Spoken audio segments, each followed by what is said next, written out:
Welcome, everyone. I'm Tanya Sherry, and I'm the director here at the Health Leadership and Learning Network in the Faculty of Health at York University. And I want to welcome you to our webinar today, Cancer in the Time of COVID-19, Cancer Coaching Through Pandemic Challenges. The COVID-19 pandemic has posed unprecedented challenges to healthcare systems globally, and experts are bracing for a tsunami of cancer, as cancer screenings and follow-ups have dropped and treatments are delayed. So here at the Health Leadership and Learning Network, with our panel of experts that are joining us today, in the face of this impending crisis, we're really pleased to bring you this educational webinar today, targeting people who are healthcare professionals, administrators, staff, about the evolving clinical challenges as well as preventative and psychosocial aspects of cancer care that can be supported by cancer coaching during this pandemic. We've assembled a group of experts for you today, and they will explore current and impending realities of living with cancer and working in cancer care. They're going to look at proactive actions that are required to deal with the challenges of treating patients while ensuring their safety and their well-being. We hope that this webinar will help give you some additional thoughts, ideas, tools to prepare for ensuring the ensuing challenges in the coming months as healthcare systems around the world brace for a dramatic rise in cancer cases, including advanced stages of cancer. Our chair is Doris Howell, who is a cancer nurse trained as a health services researcher at the University of Toronto. She holds a position as Emeritus Scientist, Supportive Care, Princess Margaret Cancer Research Institute, and Adjunct Professor, University of Toronto. She's also an affiliate scientist with the Elixir Health, Wellness, and Cancer Survivorship Center, University Health Network. Her research focuses on clinical trials, testing interventions to support person-centered self-management of symptoms and the psychosocial effects of cancer in different age groups during and after cancer to evaluate impact on health recovery. She's a member of a pan-Canadian research study to understand the physical and mental health effects of living with cancer during COVID-19 with the Canadian Cancer Clinical Trials Group. Dr. Howell is also the program director for our York University Cancer Coaching Training Program for healthcare professionals. We'd also like to welcome Susan Greenfield, who's joining us today. And Susan is a very special guest because she's a person with lived experience, and she's going to share that experience with us today. We'd also like to welcome Stephanie Woodard, who is the manager of the Health Coaching Strategy and Impact at the Ottawa Regional Cancer Foundation and Mayo Clinic trained and she is a Mayo Clinic trained wellness coach, as well as Patricia Barrett-Robillard, who's an RN and a cancer coach at the Ottawa Regional Cancer Foundation, and as well as a Mayo Clinic trained wellness coach. Welcome, everyone. And to start us off, I'm going to throw this discussion over to Susan, who's going to tell us a little bit about herself and her journey. Thank you, Susan, for joining us here today. If you can unmute yourself. Thank you. Yeah, thanks everyone for having me here. I really appreciate having the chance to talk about my own experience. And I'm very interested in hearing more about the coaching side of things as well. I'd love to sort of relate my own experience with cancer to the fact that it's happened to me during the time of COVID-19. There's been some significant things that have influenced my experience because of that. I was diagnosed on November the 6th, last fall, with multiple myeloma, which is cancer of the bone marrow.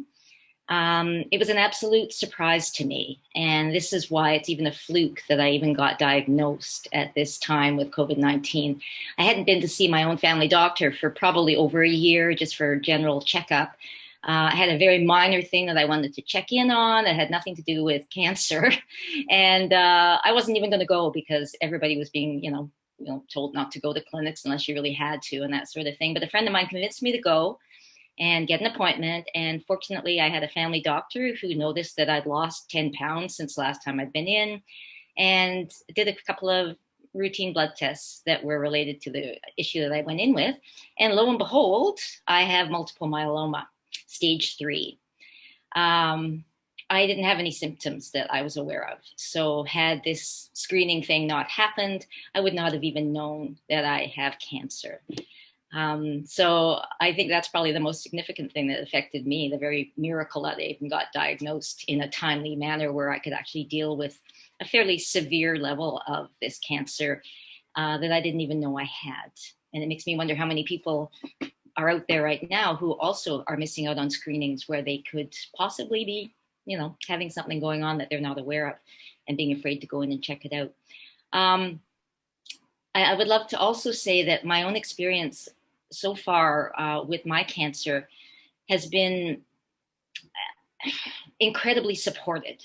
I have literally 3 teams of people that are working with me. I live in Toronto, and I've got like practically every support system available to man here right in the city. But I know that that is a very privileged place to be, and that many, many, many people do not have that kind of support.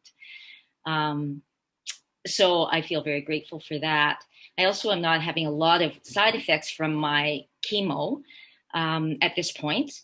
So that's a good thing. And I'm heading towards having a stem cell transplant in the near future that will hopefully, you know, put me into remission. So I'm having a very kind of, without saying positive, but a very supported experience so far. But I realize again that that's a very privileged place to be. In terms of COVID, I'm sort of at a sweet spot with my chemo right now because the multiple myeloma cells have been reduced to a really positive place where a stem cell transplant is going to be probably ideal. I also am not having huge side effects from the medications, the chemo at this point, but that will start happening the longer I stay on chemo. And what's happened because of COVID and the huge ICU crisis that's happening right now is that my transplant has been indefinitely postponed. So this is concerning to me, just because I know I'm sort of at the right space for the transplant to happen right now. So it's a bit nerve-wracking waiting until things settle down, until that can actually happen. And there are lots and lots of people in my position. I will be having it at Princess Margaret, but all the stem cell transplants are being postponed now just because of the ICU limitations and, you know, the lack of an ICU bed should there be complications from the transplant. So that's a kind of a scary thing, but also very understandable in the way things are going. What I would love to just make a comment on, I won't go on at length with my experience, but I am so recognizing that with the incredible support that I have had, this experience has been much more palatable than it would have been had I not had so much support. And I keep thinking of some of the things that have been scary for me, where I actually did have people that could support me and guide me and give me ideas on how to manage. And I wonder how many people actually don't have those people around to do that. One of the issues that I had, and it seems sort of like a first world problem, but I was told I really needed to gain a lot of weight before I have my transplant because when you have the transplant, you get poisonous chemo that basically makes it really hard to eat for quite a while. So you lose a lot of weight. It seems like everybody said, "You lucky thing, you get to eat whatever you want." But the reality for me was that I struggled with it. I had a really hard time because I've had a bit of an eating disorder history. It was always my goal to be thin, and my whole mindset was like that. So suddenly to have to feel okay about gaining a lot of weight was really hard to do. I did it all wrong. It was very difficult. And I'm only now sort of starting to get that together. And I was thinking that's one of those things where coaching would have helped because I just couldn't wrap my own psyche around this bizarre thing that I had to do, even though I knew it was for my own good. And, you know, I finally sought out a therapist and kind of got that going. But I'm just thinking in terms of coaching, those are the kind of things that you don't expect that might be coachable, you know? Anyway, thinking of if I had any other things. Oh, the one last thing I'd like to say is that the whole thing with COVID right now is, how scary it is to be in a hospital a lot. As much as they try to do physical distancing in the hospital, there's so many people in there. So it was scary having to be in a hospital setting 2 or 3 times a week with chemo and be surrounded by people when you know that you're trying to stay away from people as much as possible. And so that's been something that was a bit nerve-wracking to go through. The other thing is that because of trying to keep numbers down, you have to go and do everything by yourself. You can't have somebody with you to be there as a support. So that's another thing that I really did notice. There were times when I kind of wished I had somebody with me to deal with some of the news that I was getting or the things that I was going to have to put into action and hoping I was going to remember everything and that sort of thing. So that's been another COVID-related stressor for me. But yeah, so that's been my experience so far. It's a week-by-week thing waiting for this transplant. I've had my stem cells harvested, so it's all ready to go, but I don't know whether it's going to happen at the end of May or at the end of August or whatever. So I'm on a waiting game and incredibly grateful that I got my vaccine. So thank you to our government for getting that going. So thank you very much, everyone, for listening to my story. Thank you, Susan, for being so open and sharing your story of your experience and the challenges you faced during this time of COVID. I wondered if I could turn to Stephanie now and ask her about, from her experience, are there other challenges that individuals with cancer and their families face, and how can cancer coaching help? Right. Yeah. Thank you, Doris. And thank you, Susan. I agree. It's such a privilege for all of us to be able to hear these stories and understand these experiences. It just makes us better professionals at what we do.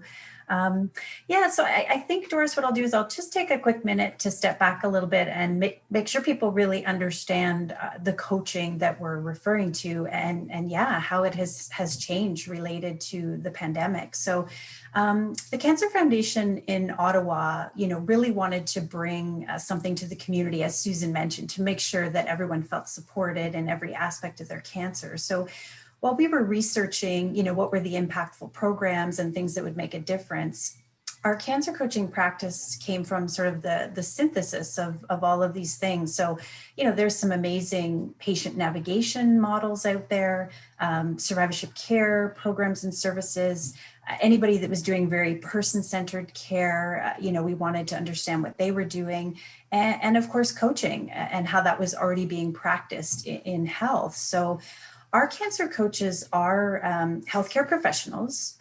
They are trained, specifically by us at the Cancer Foundation with our sort of customized version of what we wanted this service to be. And I think the key, and as Susan was speaking, it just hit home for me that, yes, I think we were so right to take on this coaching approach. It's really a partnership between the coach and the client. So it's about developing strategies to address that client's needs, and it uses that client's frame of reference, their experiences, their definition of health as the starting point. So again, that struck me, when Susan mentioned in her particular case, she had worries around eating, and for someone else, they're going to have worries around something completely different. So when you're using this coaching approach, you're really taking the time to understand what's this person about and what is concerning them most.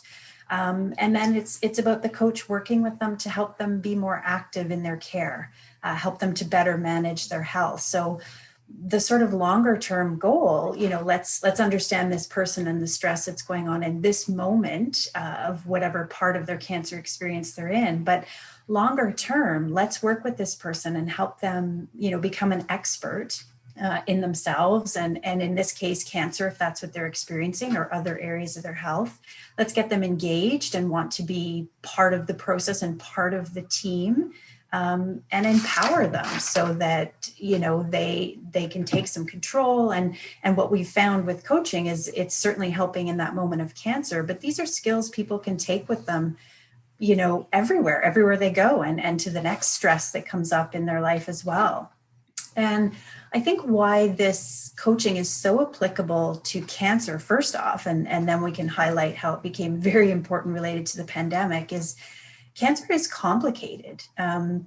It's often treated over a long period of time. And as Susan alluded to, this is going to take a while for some people based on the pandemic situation. But even under normal circumstances, it can take months for someone to finish treatment, or they may even be followed for years if they're on sort of hormonal type therapies and things like that. As Susan also mentioned, it involves multiple health professionals, which is great to feel you're surrounded by a team, but can also be overwhelming with the number of people and specialists you're dealing with, and the multiple issues that can come up for people. Wonderful that some people have fewer side effects, and there are others who have every one in the book.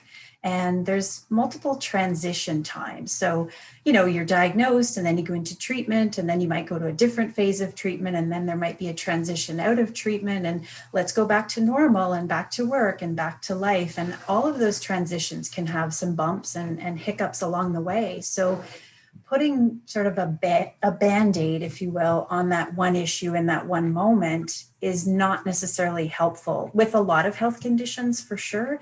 Definitely not with cancer. And then, as I mentioned, the pandemic, which has brought another layer to this already complicated or difficult situation. So my colleague Patty will have lots more to share, and I'm sure Susan can come back in with a few more comments. But, simply the levels of distress and anxiety that often were already very high for people, and emotions were very high with a cancer diagnosis, especially when it comes so unexpectedly. As I know Susan shared, she went in for something that was simple routine. Let's catch up with the doctor, and wow, now you have cancer. Overall, there have just been a tremendous number of mental health issues that have come, again, related to the pandemic and the extra stresses of things like isolation. We've seen the spectrum of people where there are people who are feeling angry and frustrated that they can't get to the hospital and get to the treatment they need. And the other extreme of people who are quite happy that treatments aren't happening because they're quite afraid of the virus and don't want to have to go to hospitals and clinics. And then, of course, there's everyone in between who's maybe a little bit of both. I know I need this treatment, but it's very scary to think about going. The extreme challenges that I know we'll touch on for caregivers as well. And again, Susan alluded to that she herself wished she could have had that partner there. And we've also been working with a lot of those partners who normally that's how they take part in this cancer and participate and do what they can do. And they're dealing with huge levels of anxiety right now because they can't be with their loved one in the way that they would want to. So I think I'll pause there and hope everybody gets a real sense of this coaching and this very personalized approach, and let some of the other people share their incredible stories. Thank you, Stephanie, so much for helping us to understand a little bit more of the challenges that you're certainly seeing within your coaching practice, and how coaching can help and what coaching is really all about. That's really exciting to hear about coaching and that experience also. I want to turn to Patty for a moment. And, I imagine, Patty, as a cancer coach, you've been, feeling the impact that patients and families are bringing to your coaching practice. And I wonder if you could tell us just a little bit more about some of those challenges for patients and families and your experience as a cancer coach now within this time of COVID compared to what was happening before for patients and families and yourself. Thanks, Doris. And Stephanie and Susan also alluded to some of them. So yes, like as Stephanie said, the short answer is, we are always supporting, even with a cancer diagnosis in non-pandemic times. The number one thing we support people in is managing sort of the stress and emotions around that. That's usually the number one goal. But with pandemic, we've seen the level of anxiety and stress has just ramped up much higher. And for a lot of reasons, and one of the challenges with coaching, of course, is that supports and strategies that we might have used pre-pandemic aren't available. People aren't able to do and participate in things that they might have participated in. And a lot of the services aren't available because of the pandemic. So it is definitely challenging. And as it's gone on longer and longer, like who knew we'd be doing this for so long? But as it's getting on longer and longer, we're just sort of seeing the fatigue and all of that, and some of the anger and some of that anxiety, the sadness is continuing. So one of the things we're finding is that we are coaching people for longer periods of time. For some of the concerns or the goals or issues that people might have had, we might have been able to do it in a shorter, only needed a few coaching appointments. And now what we're seeing is we're needing to coach people a little bit longer, or see them a bit more frequently, because things are just changing so rapidly. And so, they might have had their surgery booked and then it's been changed or postponed again. So it's constant change for everybody, and rules are changing. And so that's stressful. So similar to what Susan said, she really touched on when she said, here she is at this prime time. This would be a great time to have her transplant, and that's a delay. So that's one of the things that we are dealing with that we never had to deal with before. And so, a story I can share that happened early on, but we're seeing it again in this third wave, is surgeries delayed. So I had a mother who had a recurrence of breast cancer and was scheduled to have a mastectomy and a reconstruction. And then the pandemic hit, and it was delayed indefinitely. Like, it wasn't even, we're going to delay you for a month or two. It was delayed indefinitely. She had no idea. So you can imagine the stress and all of that she went through. And so with coaching, again, we do spend some time validating and acknowledging and normalizing what they're going through. But then we want to help them move through that. What can you do? What can you control? And it takes a bit of work to do that, focus on what you can control. So with her, there were sort of two parts with that. In terms of, she really explored with her team, her health team, her surgeon, what are the options then so that I have the best possible outcomes? And so she worked with them on that, but my role in that was really helping her figure out the questions she wanted to ask, and also giving her space, with some of the solutions they were offering about what her comfort level was. So they decided to start her chemo ahead of her surgery and her hormone treatment. But she also made decisions about the surgery as surgery started to open, to have a mastectomy only and delay the reconstruction, because that's an easier surgery that takes less time. And so there were more spaces. So again, it's giving her space to kind of make decisions. We do something called decisional balance. So coaching can help in that kind of space for her. But then for a lot of people, it's really, what can you control and what do you want to do? How do you get through these times when you're waiting? And so, for her goal was to go into surgery whenever it happened in the best possible shape and have her immune system working as best as possible through this time. So working on, we set goals on managing stress and working on nutrition and things like that, and came up with a plan. So that's been sort of a shift about, that we've had to, we're always working on those kind of things, but it's become really necessary doing that. And so lots of different, other changes and sort of things. One of the things that we're talking to people about is, as Susan mentioned, you have to do these things alone. So that impacts the stress levels. So high levels of stress starting chemo, because they're going into that building and having chemo on their own, where normally people would bring a family member or a loved one, or to those key appointments, or those key tests, they would bring someone. So that's been a challenge we're working with people on. Things like return to work is something we often support people around. And so that's changed. People are working from home now. So what they're returning to work to is very different. So they might have been off for a year and now they're going back to work, but they're doing it from home. They're seeing their colleagues by Zoom. There's all the technical issues. So there's all of those kind of challenges. So it's just lots of different changes. There's a lot of benefits too. That's actually one of the things that's been helpful for people returning to work. Sometimes we used to have to negotiate that, or they would, they talk about that and they'd negotiate that pre-pandemic. Now, a lot of people are working from home. So those are some of the good things. But it just kind of changes the dynamic of everything that people are sort of dealing with. So those are just a couple of examples, Doris. Well, I'm wondering, Patty, I think, you must find, or I'd like to hear your experience about, everybody has to find some creative ways of meeting their health goals at this time, given that the isolation and the shutdown of, physical activity, within gyms, et cetera. So how do you address the sort of, creativity and help patients to figure out ways and strategies to meet some of those health goals while we're going through some of these lockdowns and other issues that have created isolation? Well, I'm not going to lie, it is challenging. My colleagues and I were working with that. Well, we thought we were working hard before, but we are being creative and challenging. I mean, the good thing is that the coaching process really sets you up for that. So how coaching works is, first of all, we start by getting to know the person that's coming to see us, and not just about a specific medical or specific cancer, but we open it up to really get to know them and what are their interests and what are their values, and really figuring all of that stuff out. And we're used to asking lots of questions, and they're used to us asking lots of questions. And so that helps with the creativity piece of that. So I was working with, if you can imagine, I had a client who was a caregiver.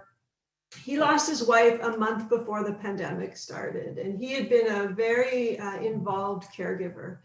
And then suddenly she died, so he no longer has his caregiver role, which was almost like a full-time job. So he's got hardly anything to do, and he's alone, living alone, and the whole world is shut down, and the whole world is trying to figure this out. So I worked with him for many months over the pandemic. So again, because I got to know him and ask those questions, I mean, although he was in a really low point and really struggling, he was a musician. He had traveled all over the world. He was a yoga instructor. Like he meditated. He brought tons of strengths.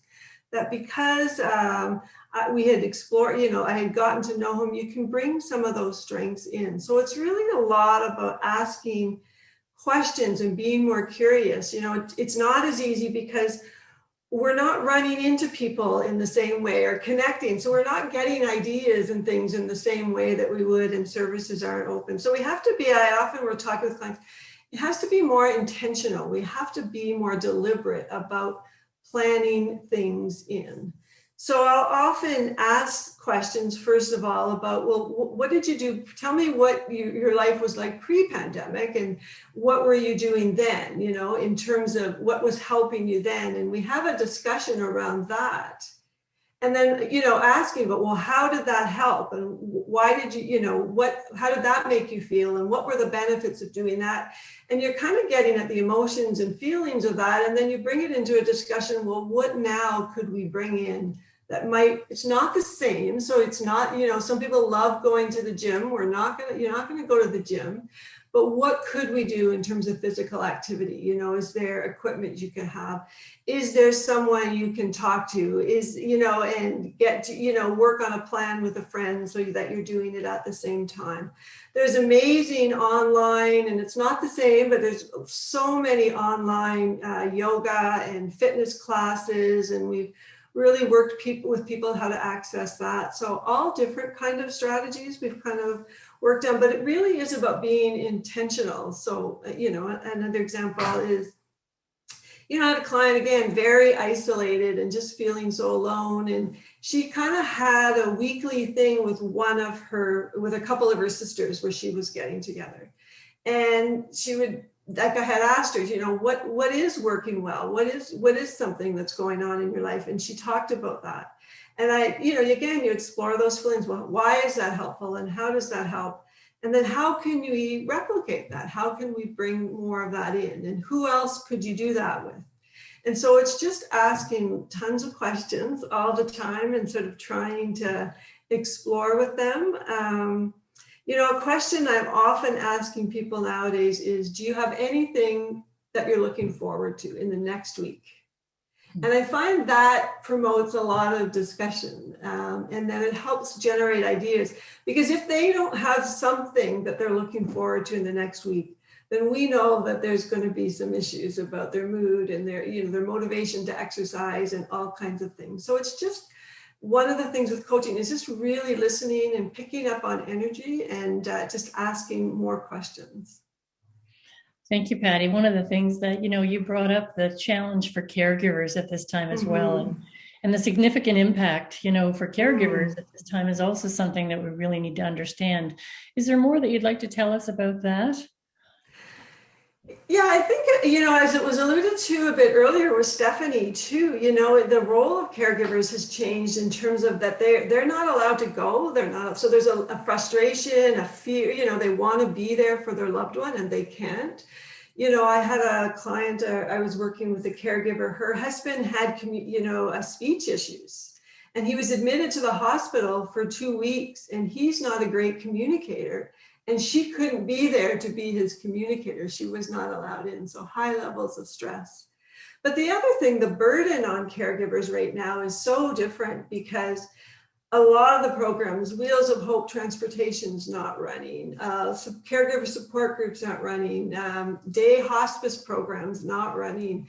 So support things where you might have gotten a break for your loved one, or also, you know, family is, you know, depending, you have these little bubble maybe of who's visiting you, but normally maybe people would come and drive your partner to appointments, but they can't share a car anymore. So you have to do all the drives.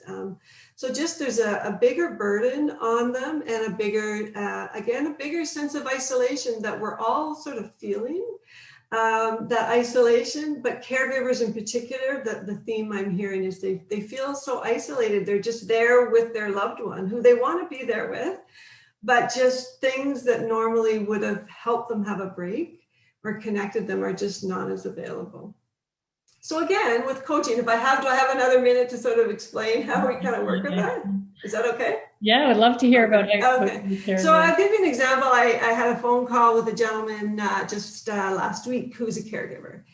And, you know, when he answered the phone and asked, you know, he's like, oh, yeah, like just the energy. And that's part of where our coaching training, it's really helpful. Where I've learned is to pick up energy. Energy is the most. When you're hearing good energy, you want to go there. And if it's low energy, you got to sort of work around that. So his energy is so low. And yeah, we're okay. And, you know, really low energy. And he was telling me sort of all, you know, how alone he was feeling and all that, because he normally goes for walks at the mall and, you know, all that stuff. But then he did say, well, one good thing happened out of the blue. He said, you know, I heard from a friend of mine that I haven't talked to in a couple years. He just called me out of the blue.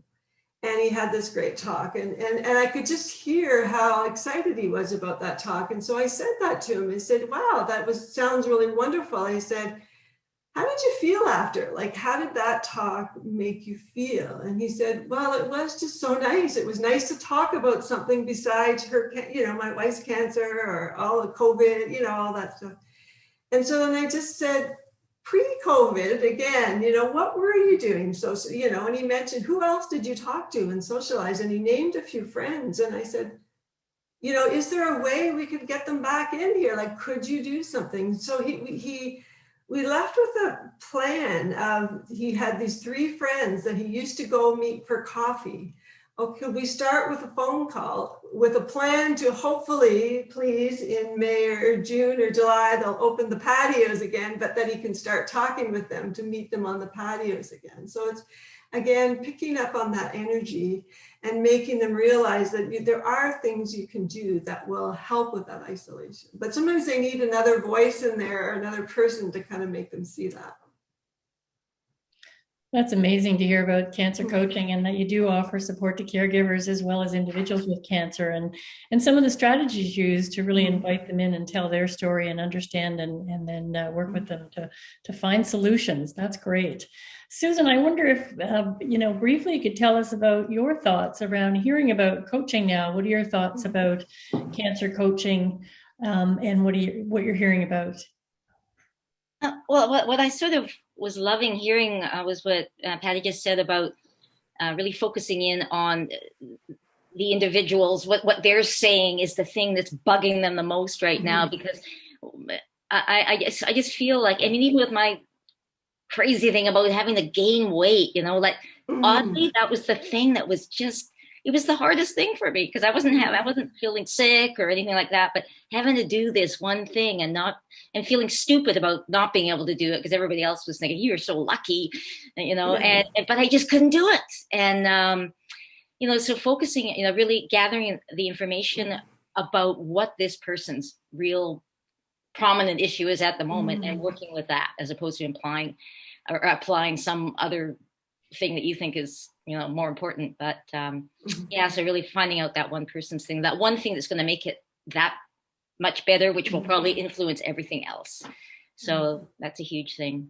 And again, having that person as a coach, like as somebody who's with you, because you're missing all your usual sort of support things. I mean, I have a very close family, but everybody lives in Alberta and BC. And of course, hearing this news across the miles was devastating. But you can't be there to, be that support kind of network or not. But, again, the thing we worked out with that was, okay, if we can't be together, we're going to just make sure that we connect every single week, all of us. It's been amazing. I've never had so much contact with my family in my whole life. But, so some of these things are silver linings, but just trying to find a unique new way of supporting what's going on.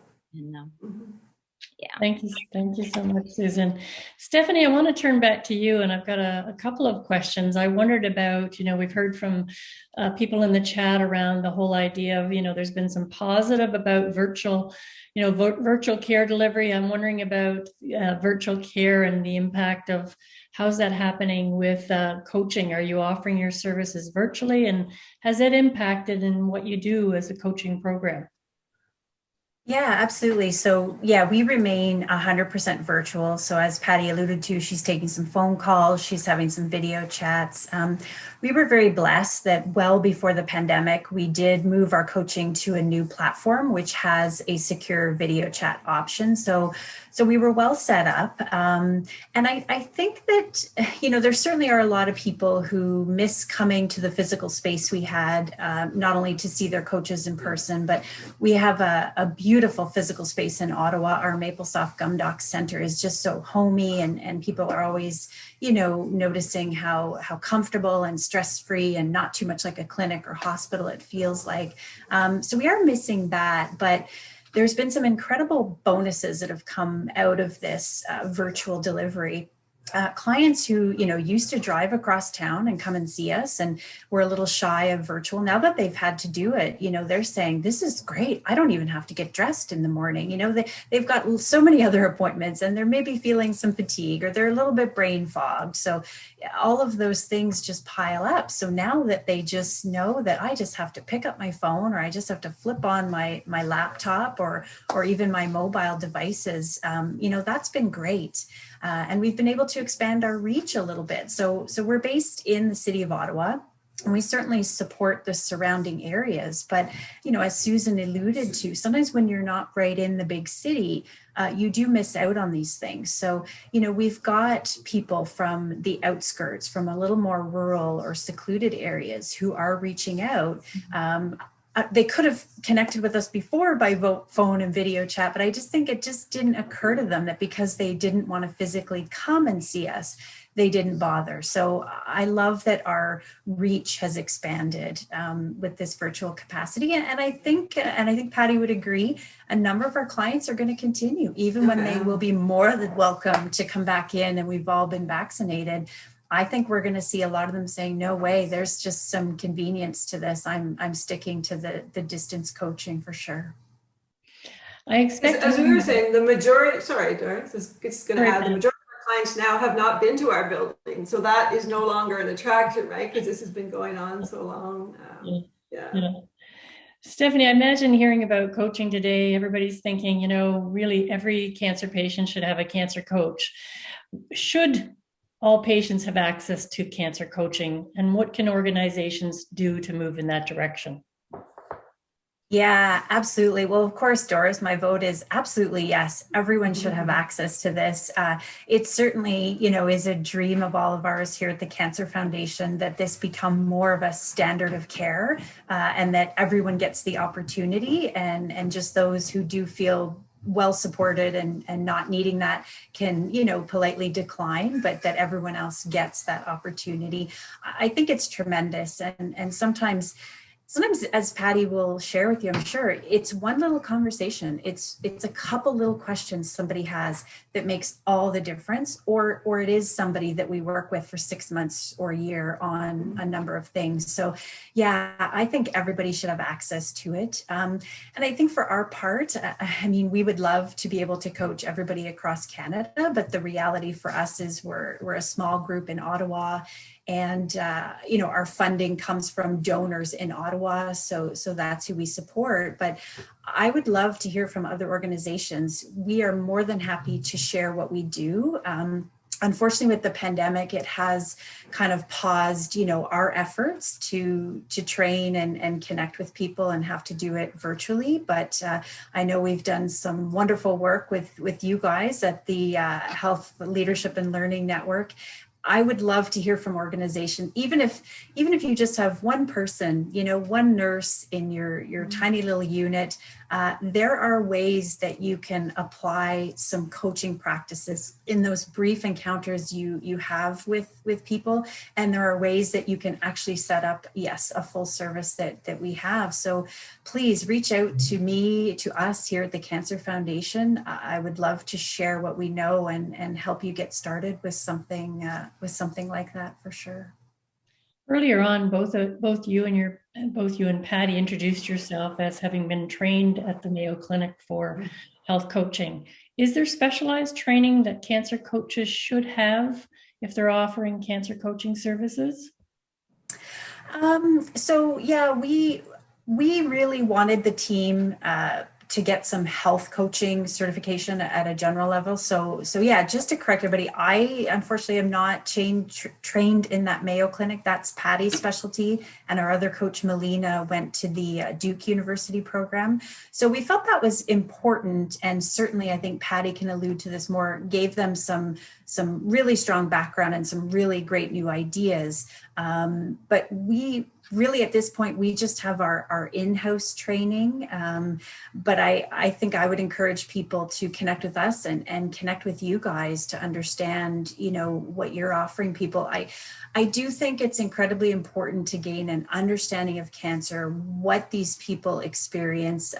You know, when we first got out of the gates, you know, Patty, Melina, our team was put together because they were healthcare professionals that knew a lot about oncology and what it was like to have cancer.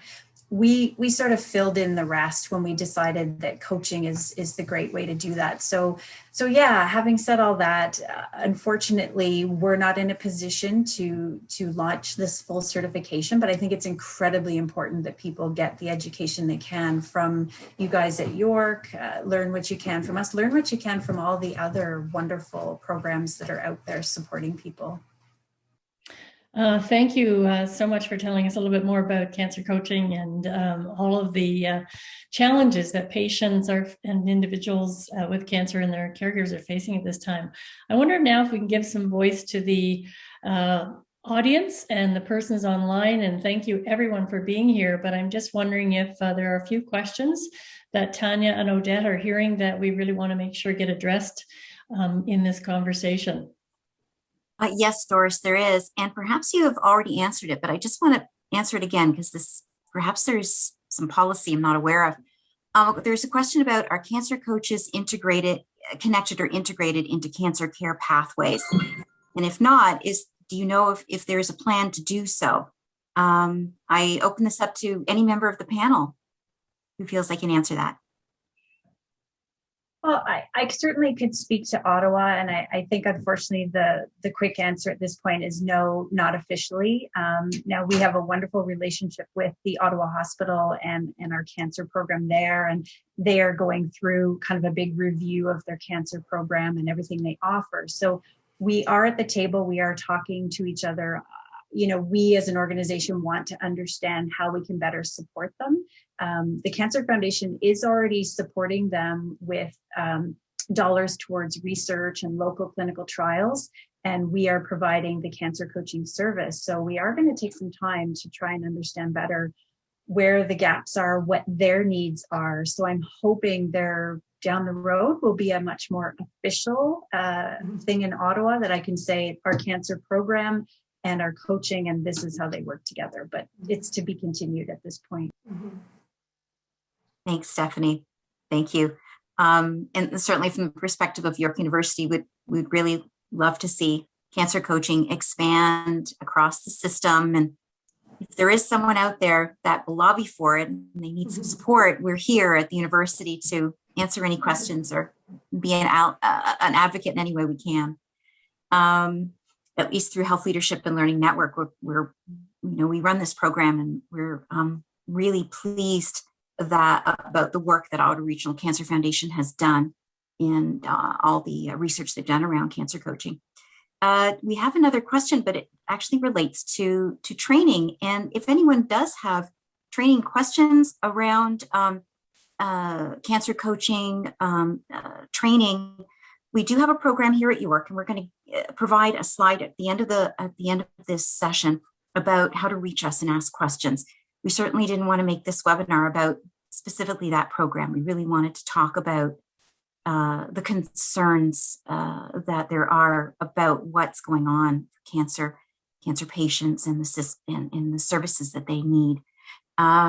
But certainly, if you have questions about our cancer coaching program, please reach out to us after the webinar. Happy to answer your questions, whether they be about how you can attend yourself, eligibility to attend the program if you have the prerequisites, or any other questions. And I have also included in the chat contact for the Ottawa Regional Cancer Foundation. So if you have questions about the services provided, how they've done it, perhaps you want to redo the model yourself.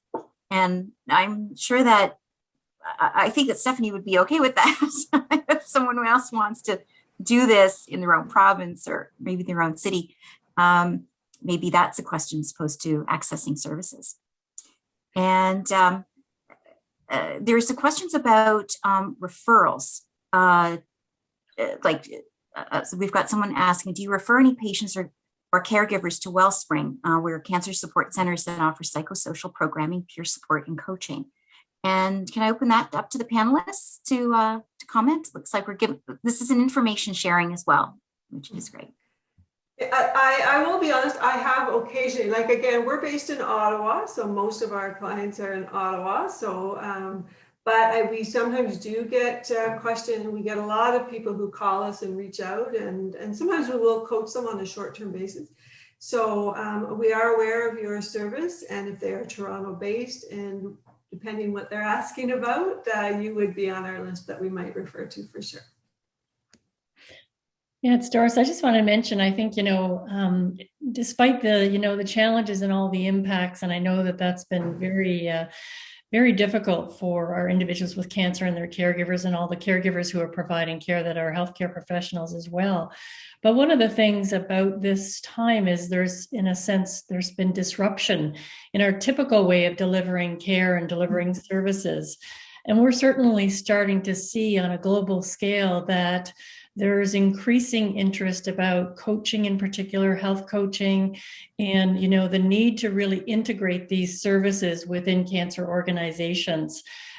So this might be the sweet spot time, Stephanie, that you referred to in terms of really moving towards this kind of care and making sure it's integrated as part of standard of care within all cancer programs and organizations, both on a pan-Canadian basis, but certainly globally. There's a lot of interest and a lot of push towards that happening. And I think that people are starting to listen and hear that really we need to empower and engage patients in self-management of their cancer and recovering health. And so we're starting to see that. So this is a time to create those political advocacy that you spoke about so much, Stephanie. Mm-hmm. If I can also say too, like for the people asking about training and that, as I said, I had a nursing background and worked in a variety of roles over many years. The training's wonderful. Like I did mine at the Mayo Clinic, but I also recently became certified at the National Health and Wellness Board certified, and that process, it's really great. No matter what you do or what you might do with it, it's incredibly really great training for wherever you're at. It's such great learning, really interesting, and such a great skill set you gain.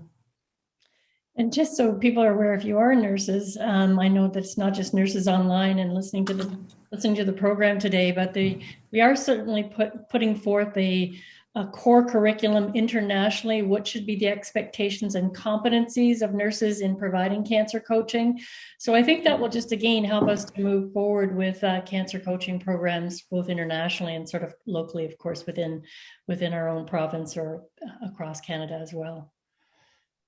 I just saw a question. I'm so sorry not to interrupt, but social workers, yes. One of my colleagues is a social worker. It's not just nurses, it's a variety of disciplines.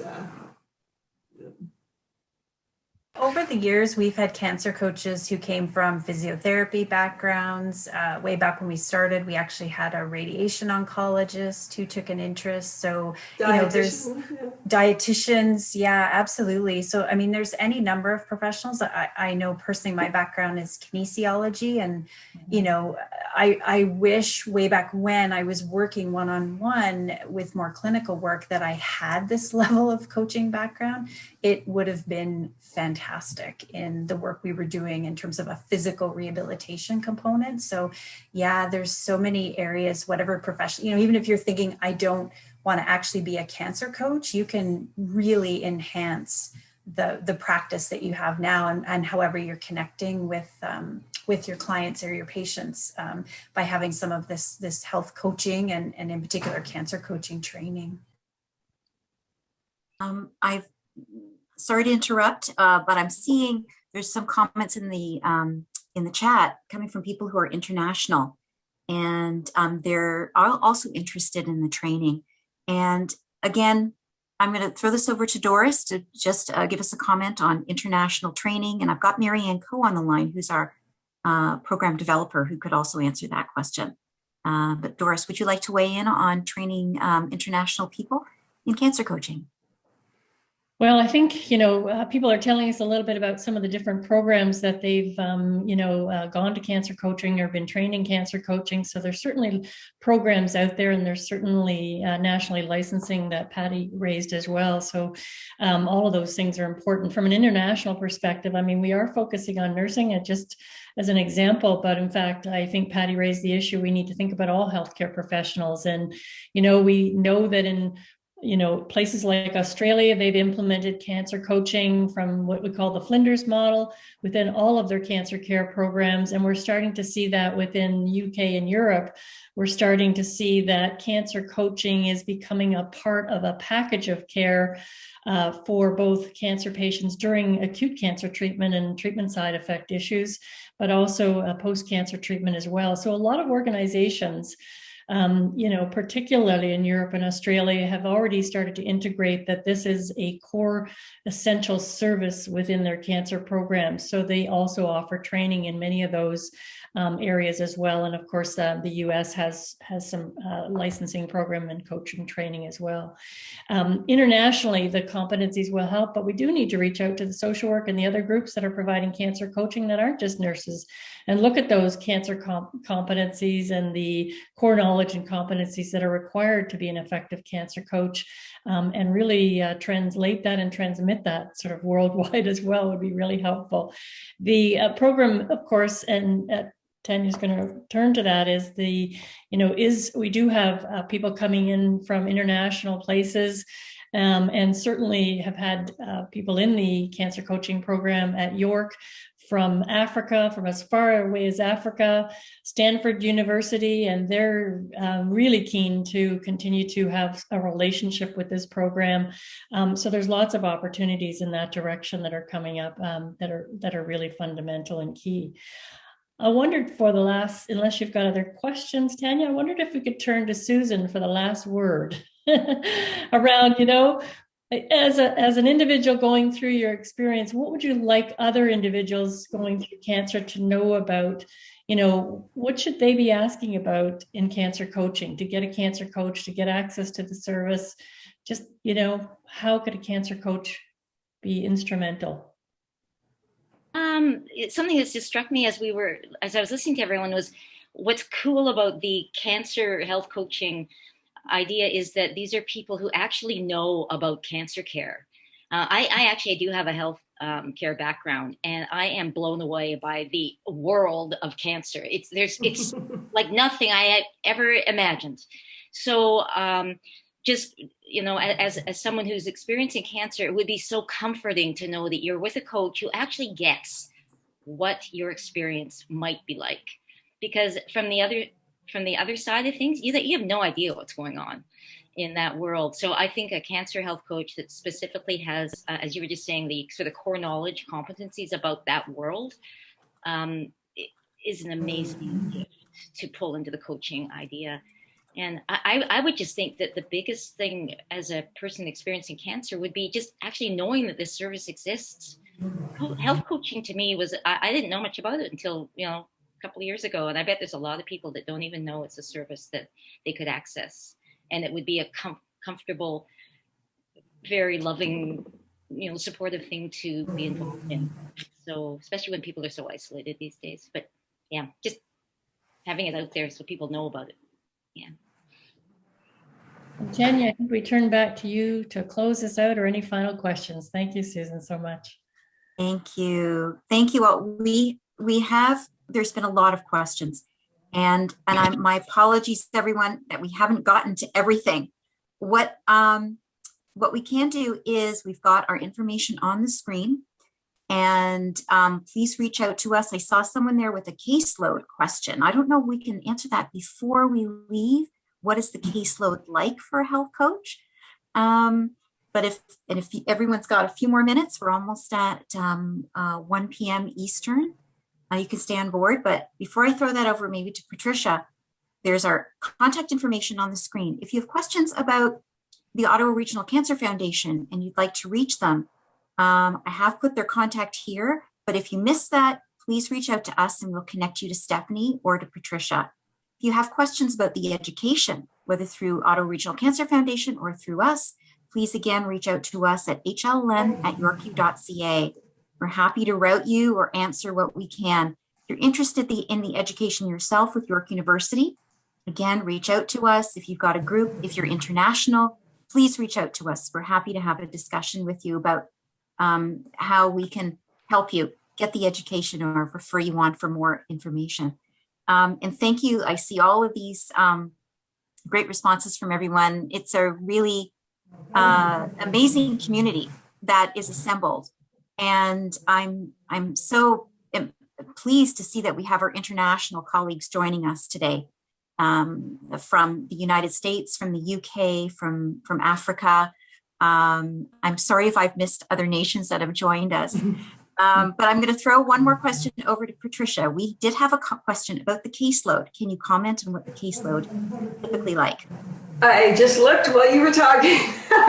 So the beauty of doing virtual, my computer's open. I'm a full-time. My current caseload is 94 clients. It varies anywhere. That's sort of normal, I guess. Sometimes it gets over 100 or so, but it just depends. To keep in mind that I have clients who I see, for 5 or 6 visits, and it might be spread over 3 or 4 months. And I have some that I see for 2, and it might be over 2 or 3 weeks. Like it really varies. So it's sort of hard to know what a regional. That's something we're struggling with. Sometimes I guess Steph could comment on that too, on what's a caseload.